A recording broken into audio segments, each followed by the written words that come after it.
the uh, s- automotive system software, process improvement, and capability determination. So this is about the ASPICE. ASPICE talks about automotive system or software or process improvement, how we are improving our process, and capability determination. So that will be comes under a part of a ASPICE. Okay, so this was introduced by the OEMs, or original equipment manufacturer. OEMs means original equipment manufacturers. Okay, so manufacturers, they introduced this. Uh, so in the and their suppliers to manage the complexity in the process based on the best practice and lesson learned. Because what is the purpose? Whenever we'll do work, right? Like if there is a OEM, imagine like this is a Volvo company, and we have the another company called TCS. Okay, TCS is a kind of a supplier. Imagine like it is a provider of services to the Volvo organization. So whenever they are working for Volvo, they given one product to the TCS. Okay, so these people, they started working on the project, on the software development activity, and system requirement activities, and some of the management activities. Okay, so these TCS peoples, they need to give a information to the Volvo team how the management for activities are following, how the software team is working, how the engineers are working. So these, the details should be taken by the TCS, and it should be given to the Volvo, because Volvo is the amount will be paid to the TCS to these employees. Okay, so for the management or software engineers or system engineers. So for this, this is a process. Okay, so the process implement and capability determination. So management, how they are doing, the software engineers, how they are working, or system engineers, how they are working. So they need to see that capability. Okay, so for that purpose, they will keep on tracking the activity. So that is a process. Okay, so that this certification process is based on the audit conducted by the externals. Okay, so even this Volvo team, what they will say, they will give some KPMG one company. So they will inform that, okay, KPMG, can you go and do audit on TCS whether they will do my process or not? Because other third party person should come and verify the standards they are following, or any copying of the concepts there. Means some softwares, whatever they need to do, the system engineers, what they need to do, they are copying the software from other OEMs, or is there originally they are doing, whether they are implementing from the scratch, or whether they are doing the copy paste. So that they will do audit. Okay, so the KPMG. So that is about the audit will be conducted from the external end. Okay, so, and next is it was developed within the ISO, because for whenever you make some document, it should have some reason. So it have a ISO standard of 155505 is the standard. So that is used for the software process improvement and capabilities determination. So that is known as the ASPICE. Um, so specifically for the automotive industry. Okay, so here it came as a that process where you should follow uh, the process, how you are able to determine, means how you are able to see the process they are implementing with the quality, and how whenever they're making the some quality software, they should have some documentation, so that and all they are not, or they are following or not. So that should be verified, because if the tester is there, okay, tester, what is the requirement, where it is getting, and what is the tester is doing, what when he is doing the testing, where he is saving the logs. So when he, how he will track the software. So this all part of the process, they should be documented somewhere. Okay, so ASPICE process improvement, like system requirement or architecture development, it is for the any mechanical requirement or anything. So that will becomes under part of the designing and testing. So all will be the process of ASPICE, and even the quality of the software also comes, and the mechanical hardware things, it is all coming as a part of the ASPICE. And what are the ASPICE capability levels? So as per the capability levels, we have a 0, it is a incomplete. One, it is a performed, and next is two, it is a managed, and three is established, four is a predictable, and five is a innovative. Okay, so four is a predictable, and level five is innovating. What exactly we are doing in levels with these levels? So levels means whenever the company is new, right? So they won't keep like process. Okay, we need to follow some set of rules and regulations where we need to copy the folder, where we need to copy the software, or where we need to get the requirement, how we need to use the tools. That and all incomplete. Okay, so once that is then understood. Some process like okay, we need to keep the document in specific path or folder, so that activity is performed. And managed means once that is done, then it will go into the managers. So saying that if I need some requirement where you can take and give, like it is a kind of a wholesale market, how you are able to do it. And so just whenever you ask something, they can give you, so whenever you require, that is a immediate process, it will be managed. And established, so once it is established means if it is a loss or profit or any high, if there is no requirement such things, so it is a completely standardized, it keeps on improve, focus towards the improvement.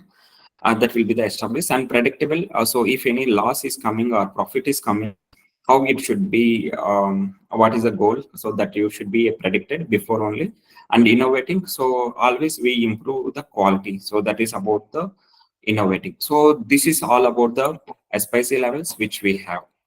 Is it clear, right? So this is what in interview you need to give the answers. So the high level, I can say, it's not into the fully where you need to give in detail. Okay, so you need to give the in detail information about this. So you can give this especially requirements are not fully met. So that is a incomplete. And whenever the level one, so have a implemented, but some process steps are can must be improved, so that will be comes under L1. And level 2, it is a process are fully or greater extent is, and where the company can supply its solution, so this is a one answer. And level 2 established means it have the standardized and constantly being improved, and results are analyzed and future estimation. And innovative means line within a new engineering challenges. Okay, so with new engineers, what we need to do, like it is a kind of a uh, uh, the activity where it should be performed. Okay, so what is the levels and where we are using it? So these levels we are used for the system requirements, where they will do analysis and discuss about how we need to use with the system requirements. SIS2, it talks about the analysis phases for and architecture design. And similarly, this is a complete framework. Okay, so V model, I say. So based upon when we are working for the software system engineering testing, right? So here we'll do take the requirements of SIS2 and we'll write the test cases, and we do the testing. So that is comes under a part of a SIS5. And so they in interviews sometimes they will ask you like in a specific process, which require, and the left side and right side will be there. So based on which requirement you are able to write the test cases. So we usually capture the SIS2 requirements, and we are doing the system qualification testing. And based upon SIS3, so it is a part of the integration testing. So this all testing will integration testing or system testing will consider based upon the requirements. So we get the requirements, and it will be the SIS requirements. Based upon SIS2, we'll write SIS5, SIS3, SIS4. So like this, it will be the straight in the V model, how we are able to focus writing of the testing of the uh, requirements based on the so same scenario, like it is a requirement analysis or the architecture design. And coming to the software, like unit testing or white box testing, so we have the SIS1, SIS2, SIS3, SIS4, SIS5, SIS6.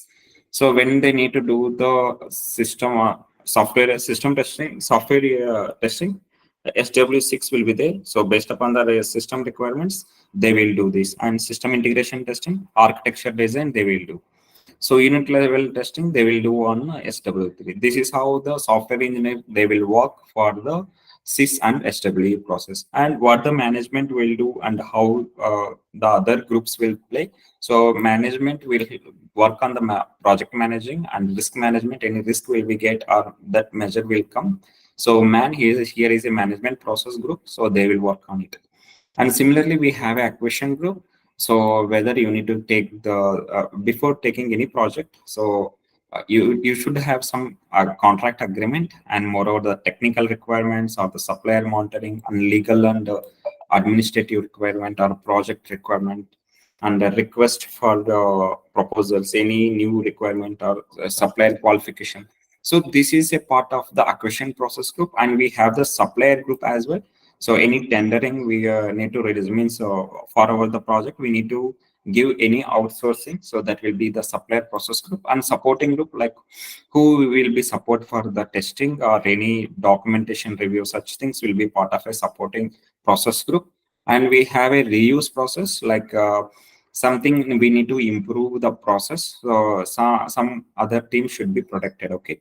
So for organization, it have the primary life cycle process, whatever the system engineer or the software engineers, and supply process group and acquisition process group are the primary life cycle process, and organization life cycle process which have the management, reuse process, and process improvement. And supporting life cycle, it have the supporting process group of supplier 1, supplier 2, supplier 4. So these are the supporting based upon this color. So you need to understand who are the primary life cycle process and the organization life cycle process who are, and supporting life cycle. So here important concept is this is the one where you need to understand clearly. So based upon what like whether you are doing writing the test cases or doing the testing based upon the sys1 or sys2 or sys3. So you should be aware like whatever the sys5 is ours. So best we used to do the system testing based upon the sys2. So you should be remember. Okay, whenever you are keeping in your resume, so I worked on ASPICE sys2 requirements and sys5. So you need to say that sys what is sys2. If they say sys2, it is a system requirement analysis. So you analyze the requirements and you will write the you will do the test case preparation and you will do the test execution. So that is coming under a part of sys5. Is it clear, right? So this is about a spicy process. What is system engineer? What is the objective? What their roles they will do?